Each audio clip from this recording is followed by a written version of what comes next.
Hello. Ndlovu TV siyanibingelela kumabonakude wakho. Uhleli nomboniseni Ndlovu kuhlelo lwezomnotho lapho sikhuluma khona ngenhlelo zokutshalwa kwemali kumabonakude wakho. Thamela ke lolu hlelo nezinye inhlelo ezizayo. Sicela ubuke kancane le video esizoyidlala manje. Umamelisise.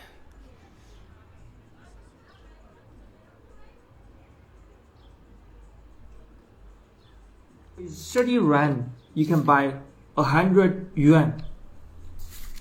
Well, in 2000, you need 120 to buy 100 yuan. In 2010, you need 130 to buy 100 yuan. What about now? How much rand you need to buy 100 yuan? 250. What is happening? Can anyone tell me? Yes, kule video esanda kudlala manje ikhuluma ngokuguquguquka kwamandla omnotho. Kule example sibonisa amandla omnotho weRandi namandla omnotho weyen. Iyen imali yase China, iRandi imali yase South Africa. So as kuchazwa kwivideo ukuthi from 2010 till now kwenzakalani.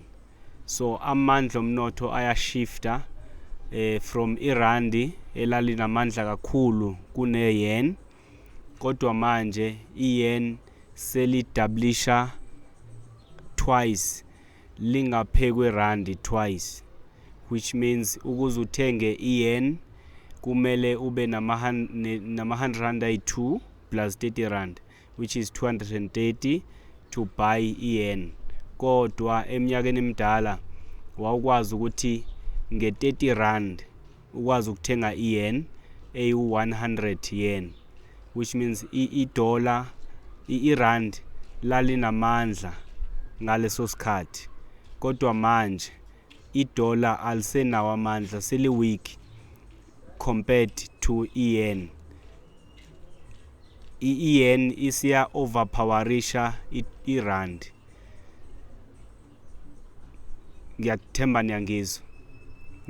niyangizwa. Manje ku 2025 iyen inamandla kakhulu kuneRand, kodwa eminyakeni edlule ye 2000 iRand lalinamandla kakhulu kuneyen. So ungazibuza ukuthi lokho kwenziwa yini. Yonga nathi investment siyaqoquzela kakhulu ukuthi abantu bonge imali, batshale imali.